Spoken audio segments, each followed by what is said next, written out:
ভাগ্য রজনী পবিত্র শবে বরাত আজ।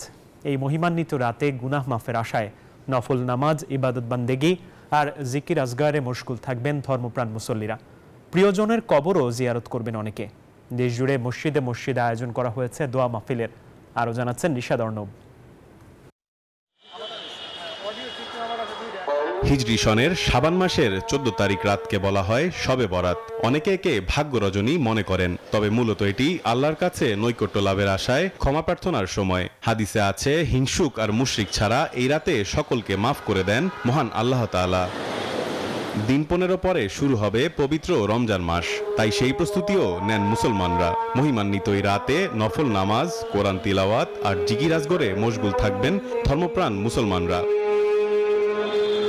শুধু গুনাহ মাফি নয়, রমজানের আগমনী বার্তাও নিয়ে আসে পবিত্র এই রজনী বলে জানান আলেমরা। এই রাত্রে আল্লাহ রাব্বুল আলামিন সৃষ্টির প্রতি মনোনিবেশ করেন।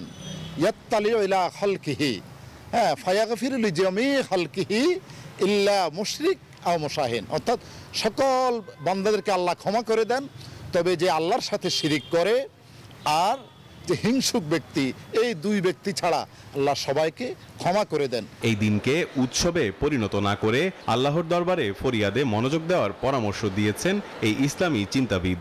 ইবাদত কিন্তু নফল, ফরজের পর্যায়ে আনার কোনো সুযোগ নেই, ওয়াজিবের পর্যায়ে আনার কোনো সুযোগ নেই। নফলকে নফল পর্যায়ে রাখতে হবে। তবে হ্যাঁ, যেহেতু রাতটা বরকতময়, হাদিস দ্বারা স্বীকৃত, সেই হিসাবে আমরা পরিমাণ মতো ইবাদত করব। শবে বরাত উপলক্ষে জাতীয় মসজিদ বাইতুল মোকাররম সহ সারা দেশে মসজিদগুলোতে দোয়া মাহফিল সহ বিভিন্ন ইবাদতের মাধ্যমে এই পবিত্র রজনী পালিত হয়। ব্যক্তিগতভাবে ঘরে ঘরে চলবে ইবাদত বন্দেগী। নিশাদ অর্ণব, নিউজ 24, ঢাকা।